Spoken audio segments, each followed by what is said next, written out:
Hidden traps. Hii ni kona ya vijana. Hebu fikiria, kijana na miaka 25, ana afya, ana nguvu, anafanya kazi zake vizuri, lakini kila siku anaambiwa jambo moja: bado hujafikia kiwango cha mwanaume wa kweli.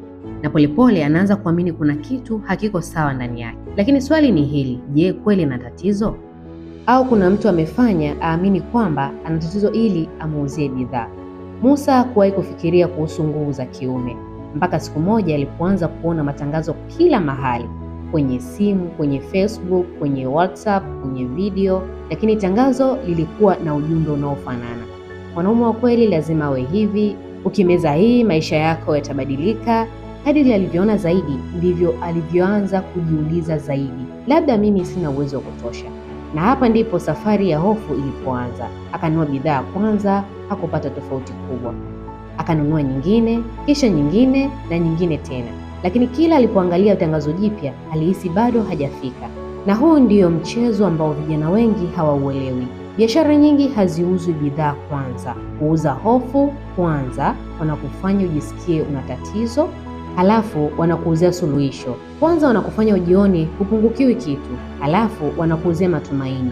Na wakati mwingine tatizo halipo mwilini, tatizo lipo kwenye presha, wasiwasi na ujumbe unaorudiwa kila siku.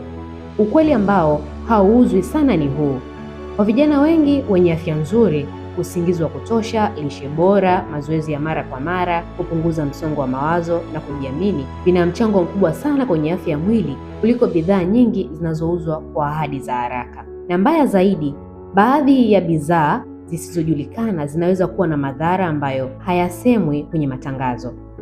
Kabla hujatoa hela kununua bidhaa nyingine, simama kwanza, jiulize maswali haya manne: ninalala vya kutosha? Ninakula vizuri? Ninafanya mazoezi?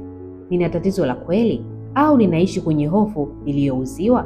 Kwa wazazi, wafundisheni vijana kuwa afya ya mwili haijengwi kwa miujiza, inajengwa na maamuzi madogo ya kila siku. Afya bora si bidhaa, ni mtindo wa maisha.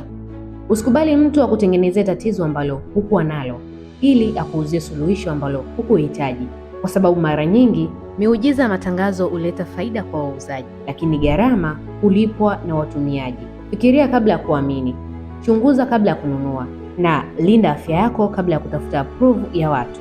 Usiuharibu mwili wako kwa ajili ya approve ya watu. Hii ni Hidden Traps. Naitwa Sofia kutoka Hidden Gold Insight. Usisahau kushare, kucomment, lakini pia kufollow kwenye mitandao yetu ya kijamii.